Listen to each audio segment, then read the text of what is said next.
Silver hit 66.31 per ounce. And if you understand what that number means, you should be paying very close attention right now. Because the last time silver broke through a major resistance level like this, it was April 2011. And in the months leading up to that moment, silver went from $17 to $49 in less than a year. That's a 188% gain. But here's what most people don't know about that move. It wasn't random. It wasn't speculation. It was a signal that the entire monetary system was under stress. And that same signal just flashed again. Let me show you exactly what's happening right now, why this is different from anything we've seen in over a decade, and what it means for your wealth in the next 6 to 12 months. Silver has been stuck in a range for years, decades really. It hit $50 in 1980 during the Hunt Brothers saga. Then it crashed. It hit $49 in 2011 during the aftermath of the financial crisis. Then it crashed again. And for the last 14 years, silver has been trying to break through that $50 ceiling. Every time it got close, it got smacked down. Until now. On October 22, 2025, silver broke above $48, then $50, then $54, then $58. And as of today, December 17th, it's trading at 66.31. That's a 55% gain year to date. Gold is up 43% in the same period, but silver is outpacing gold. And when silver outpaces gold, that tells you something very specific is happening in the market. It tells you that industrial demand is surging, that physical shortages are building, and that smart money is positioning for something big. Let me give you some context. In 2011, when silver hit $49, the world was dealing with the aftermath of the 2008 financial crisis. Central banks were printing money. The Fed had launched QE1 and QE2. The European debt crisis was unfolding. Greece was on the verge of default, and investors were fleeing into hard assets. Silver was the play. It was cheap relative to gold. It had industrial demand, and it was in short supply. So it exploded. But then something happened. The CME, the exchange where silver futures trade, raised margin requirements 5 times in 9 days. That means traders had to put up more cash to hold their positions, and when they couldn't, they had to sell. The price collapsed. Silver went from $49 to $26 in a matter of weeks, and it stayed suppressed for over a decade. Now here's what's different this time. The fundamentals are stronger, the supply deficit is worse, and the institutional demand is unprecedented. Let me break that down. First, supply. Silver production peaked in 2016 at around 900 million ounces per year. Since then, it's been declining. We're now producing around 830 million ounces annually. But demand is over 1 billion ounces. That's a 200 million ounce deficit every single year. And that deficit is being filled by above-ground stockpiles. But those stockpiles are running out. The Silver Institute just released their latest report. They're projecting a supply deficit of 215 million ounces in 2025. That's the largest deficit on record, and it's not getting better. Why? Because silver is a byproduct. About 70% of silver comes from mining other metals like copper, lead, and zinc. So when those metals aren't profitable to mine, silver production drops. And right now, with energy costs high and ore grades declining, miners are cutting back. Second, demand. Industrial demand for silver is at an all-time high. Why? Solar panels, electric vehicles, 5G infrastructure, AI data centers. All of these technologies require silver. A single solar panel uses about 20 grams of silver. An electric vehicle uses about 25 to 50 grams. A 5G base station uses even more. And the world is building out these technologies at an unprecedented pace. China alone is installing over 200 gigawatts of solar capacity per year. That's consuming over 150 million ounces of silver annually just for solar. Add in EVs, electronics, and everything else, and you're looking at over 600 million ounces of industrial demand. And that number is growing every year. But here's the kicker. Investment demand is surging too. Silver ETFs have seen record inflows in 2025. The largest silver ETF, SLV, has added over 50 million ounces this year. That's physical silver being pulled off the market and locked up in vaults. And it's not just ETFs. Retail demand is exploding. The U.S. Mint sold over 40 million Silver Eagles in 2024. They're on track to sell even more in 2025. Dealers are reporting premiums of $5 to $8 over spot price. That means people are paying $71 to $74 for a 1-ounce coin when spot is $66. That's a sign of physical shortage. Now, let's talk about what's happening in the futures market, because this is where it gets really interesting. The COMEX, the exchange where silver futures trade, has a problem. They have a lot of paper contracts, but they don't have enough physical silver to back them up. As of the latest data, there are about 400 million ounces of open interest in silver futures, but there are only about 300 million ounces of registered silver in COMEX vaults. That's a 100 million ounce shortfall. What does that mean? It means if everyone who owns a silver futures contract decided to take delivery, the COMEX couldn't deliver. They'd default. Now, most futures traders don't take delivery. They roll their contracts or settle in cash. But some do. And the number of delivery requests has been rising. In November 2025, delivery requests hit a record high. And the COMEX had to scramble to find physical silver to meet those requests. This is what happened in 2011. Delivery requests surged. The COMEX got nervous, and they raised margin requirements to force traders out of the market. But this time, there's a difference. This time, the physical shortage is worse, and the institutional players are bigger. Let me tell you about what's happening with central banks. Because this is the part that most people are missing. Central banks don't buy silver. They buy gold. But they're buying gold at a record pace. In 2024, central banks bought over 1,000 tons of gold. That's the highest level in decades. And they're continuing to buy in 2025. Why? Because they're diversifying away from the dollar. They're preparing for a new monetary system. And when central banks buy gold, it signals that they don't trust fiat currency. But here's the thing. When gold goes up, silver follows. And when silver starts outperforming gold, it means something else is happening. It means the market is pricing in a supply shortage. It means industrial demand is overwhelming supply. And it means investors are starting to realize that silver is undervalued relative to gold. The gold-to-silver ratio is currently around 85 to 1. That means it takes 85 ounces of silver to buy 1 ounce of gold. Historically, that ratio has been much lower. In 2011, it was 31 to 1. In 1980, it was 17 to 1. And if you go back to the 1800s, it was 15 to 1. So at 85 to 1, silver is cheap, very cheap. And as that ratio compresses, silver will outperform gold. We're already seeing that happen. Silver is up 55% this year. Gold is up 43%. That's a 12% outperformance.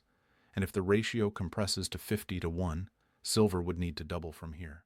Now, let me talk about what's happening geopolitically, because this is driving a lot of the demand for precious metals. The BRICS nations, Brazil, Russia, India, China, and South Africa, are working on a new currency system. They're tired of being dependent on the dollar. They're tired of U.S. sanctions, and they're building an alternative. Part of that alternative involves gold, and potentially silver. Russia and China have been accumulating gold for years. Russia's central bank holds over 2,300 tons. China's official holdings are around 2,200 tons, but many analysts believe the real number is much higher. And they're not just buying gold. They're encouraging their citizens to buy gold and silver. In China, gold and silver are sold in vending machines. In Russia, the government is promoting precious metals as a way to protect wealth. This is a coordinated effort to move away from the dollar, and it's working. The dollar's share of global reserves has been declining for years. It's now around 58%, down from over 70% 2 decades ago. And as the dollar weakens, gold and silver strengthen. We're seeing that play out right now. The dollar index is down, gold is up, silver is up even more, and this trend is accelerating. Let me give you a specific example of what's happening on the ground. In India, silver demand has exploded. India is the world's largest consumer of silver for jewelry and industrial use. In 2024, India imported over 200 million ounces of silver. That's a 30% increase from the previous year. And in 2025, imports are on track to be even higher. Why? Because the Indian rupee has been weakening against the dollar, and Indians are buying silver as a hedge against currency devaluation. This is happening all over the world, in Turkey, in Argentina, in Egypt, anywhere the local currency is losing value, people are buying silver. Now, here's where this gets personal. If you're sitting on cash right now, you're losing purchasing power. Inflation is still running hot. The official CPI number might say 3%, but if you're buying groceries, paying rent, or filling up your gas tank, you know it's higher. And the Fed is in a bind. They can't raise rates too much because it would crash the economy. But they can't lower rates too much because it would fuel inflation. So they're stuck. And while they're stuck, your dollars are losing value. This is where gold and silver come in. They're not just investments, they're insurance. They're a way to preserve purchasing power when fiat currencies are being debased. And right now, with silver breaking through $66, the market is telling you that the debasement is accelerating. Quick aside here, if you're sitting on $100,000 or more in a retirement account, you might want to look into how a gold IRA works. I put together a free guide that covers how you can get physical gold and silver into your retirement account without triggering taxes or penalties. It's in the description below. It's worth checking out if you're thinking about protecting your retirement savings. All right, back to what's happening with silver. Let's talk about the technical picture, because the charts are screaming right now. Silver just broke through a 14-year resistance level. That's a massive technical signal. When an asset breaks through a multi-decade resistance level, it often leads to a sustained move higher. Why? Because all the traders who were short, betting that silver would stay below $50, are now getting squeezed. They have to cover their positions. And when they cover, they have to buy. That pushes the price higher, which forces more shorts to cover. It's a feedback loop. We saw this in 2011. Silver broke through $30, then $35, then $40, and it didn't stop until it hit $49. And it all happened in a matter of months. Now, I'm not saying silver is going to $49 tomorrow, but the setup is similar. The fundamentals are strong, the technicals are bullish, and the momentum is building. There's another technical indicator that's flashing right now. The 50-day moving average just crossed above the 200-day moving average. That's called a golden cross. And it's one of the most bullish signals in technical analysis. When you see a golden cross on a long-term chart, it often precedes a major move higher. Silver had a golden cross in early 2024, and since then, it's up over 50%. If this pattern continues, we could see silver at $80 or even $100 in the next 12 months. But let's talk about the risks. Because nothing goes up in a straight line. Silver is volatile. It can drop 10% in a day. It can rally 15% the next day. If you're going to invest in silver, you need to be prepared for that volatility. You need to have a long-term perspective. And you need to understand that this is not a get-rich-quick scheme. This is about preserving wealth and positioning for a major shift in the monetary system. There's also the risk of intervention. In 2011, the CME raised margin requirements and killed the rally. Could they do it again? Possibly. But the difference this time is that the physical shortage is worse, and the institutional demand is stronger. If the COMEX tries to suppress the price, it could trigger a run on physical silver, and that would make the situation even worse. There's also the risk of a recession. If the economy crashes, industrial demand for silver could drop. That would put downward pressure on the price. But here's the thing. In a recession, central banks print money. And when they print money, gold and silver go up. So even in a recession scenario, silver could still perform well. It's a hedge against both inflation and deflation. Now let me tell you a story that illustrates what's happening right now. In 2008, during the financial crisis, a small group of investors saw what was coming. They saw the housing bubble. They saw the leverage in the banking system. And they positioned themselves to profit from the collapse. Michael Burry, the guy from The Big Short, was one of them. He bought credit default swaps on subprime mortgages. And when the market crashed, he made billions. Right now, there's a similar group of investors who see what's coming. They see the debt bubble. They see the currency debasement. They see the supply shortage in silver. And they're positioning themselves. They're buying physical silver. They're buying mining stocks. They're buying futures contracts. And when this thing breaks, they're going to make a fortune. But here's the difference. You don't need to be a hedge fund manager to participate. You can buy silver coins. You can buy silver bars. You can buy a silver ETF. You can buy shares in a silver mining company. The opportunity is available to everyone. The question is, are you going to take advantage of it? Let me give you some specific numbers to think about. If silver goes to $80, that's a 21% gain from here. If it goes to $100, that's a 51% gain. If it goes to $150, which is where some analysts think it could go in a real supply squeeze, that's a 127% gain. Now compare that to what you're getting in a savings account, maybe 4% if you're lucky, or what you're getting in the stock market, which is overvalued and due for a correction. Silver offers asymmetric upside. The potential gain is much larger than the potential loss. And here's the thing about silver. It's real. It's tangible. You can hold it in your hand. It's not a promise from a bank. It's not a digital entry on a ledger. It's a physical asset that has been money for thousands of years. And in a world where trust in institutions is eroding, that matters. Let me tell you about what happened in Venezuela. In 2013, Venezuela was one of the richest countries in South America. They had oil, they had resources, but they also had a government that printed money to pay for social programs. And over the next few years, inflation spiraled out of control. By 2018, inflation was over 1 million%. The currency became worthless. People were using wheelbarrows full of cash to buy a loaf of bread. But the people who had gold and silver, they survived.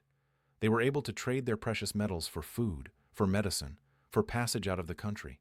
Gold and silver became the real currency. And that's what happens when fiat currencies collapse. Precious metals become the medium of exchange. Now, I'm not saying the US dollar is going to collapse like the Venezuelan bolivar, but I am saying that the dollar is losing value. And the pace of that loss is accelerating. The national debt is over $36 trillion. The deficit is over $2 trillion per year. And there's no plan to fix it. The only way out is to print more money. And when they print more money, your dollars lose value. But silver doesn't. Silver holds its value. And in times of currency debasement, silver goes up. Let's talk about the mining side of this equation. Because if silver is going higher, silver mining stocks are going to explode. In 2011, when silver went from $17 to $49, some silver mining stocks went up 500% or more. Companies like First Majestic Silver, Pan American Silver, and Hecla Mining all had massive runs. And we're seeing the early stages of that again. Silver mining stocks are leveraged plays on the price of silver. If silver goes up 50%, a mining stock might go up 150% or 200%. Why? Because the cost of production is relatively fixed, so when the price of silver goes up, the profit margin expands dramatically. And investors pile into the stocks. But here's the catch. Mining stocks are risky. They're volatile. They can go down just as fast as they go up. And not all mining companies are created equal.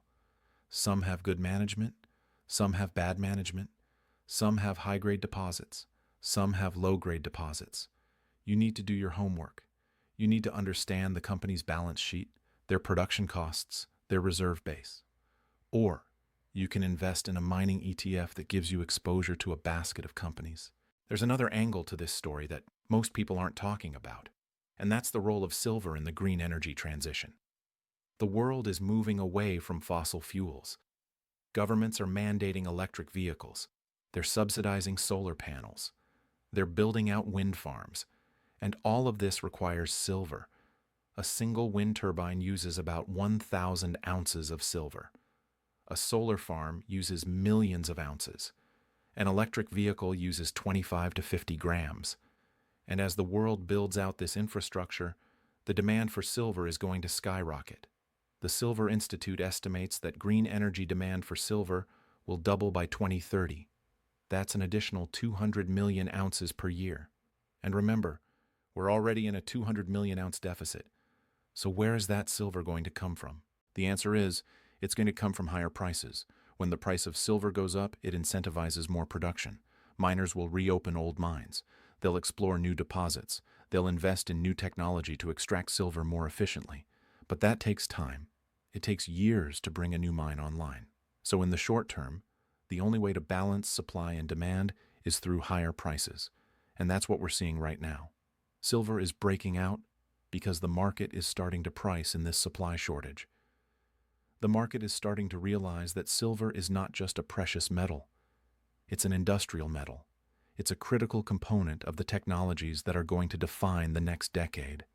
And it's in short supply. Let me give you one more story to drive this home. In the 1970s, the Hunt brothers, Nelson Bunker Hunt and William Herbert Hunt, tried to corner the silver market. They bought hundreds of millions of ounces of physical silver. They bought futures contracts.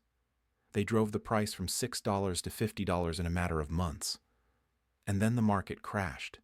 The exchanges changed the rules. The Hunts were forced to liquidate, and silver collapsed. But here's the lesson. The Hunt brothers were able to move the market because silver is a small market. The entire above-ground supply of silver is worth maybe $1.5 trillion. That's tiny compared to gold, which is worth over $15 trillion. It's tiny compared to the stock market, which is worth over $50 trillion. So when big money moves into silver, it moves the price a lot. And right now, big money is moving into silver. Institutional investors are buying. Hedge funds are buying. Sovereign wealth funds are buying. And retail investors are buying. The demand is overwhelming the supply. And the price is reflecting that. So what does this mean for you? It means you need to pay attention. It means you need to understand what's happening. And it means you need to make a decision. Are you going to sit on the sidelines and watch? Or are you going to position yourself for what's coming? If you decide to invest in silver, here are a few things to keep in mind. First, buy physical. Coins, bars, whatever you can get your hands on. Store it somewhere safe. Don't leave it in a bank. Banks can fail. Vaults can be confiscated. Keep it where you can access it. Second, consider mining stocks. They offer leverage to the silver price. But do your homework. Invest in quality companies with strong balance sheets. Third, think long-term. Silver is volatile. It's going to go up and down. But if you have a long-term perspective, you'll be fine. And finally, don't put all your eggs in one basket. Silver should be part of a diversified portfolio. You should have stocks, bonds, real estate, and precious metals. But given what's happening right now, given the signal that silver just flashed, you should have more exposure to silver than you did a year ago. Because here's the bottom line. Silver just broke through a level it hasn't seen since 2011. It's up 55% this year. It's outperforming gold. The fundamentals are strong. The technicals are bullish. The supply deficit is the worst on record. Industrial demand is surging. Investment demand is exploding. And the geopolitical backdrop is driving investors into hard assets. This is not a drill. This is not hype. This is a historic moment.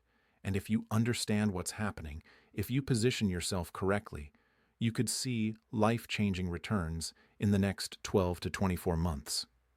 The signal has been flashed. The question is, are you going to act on it?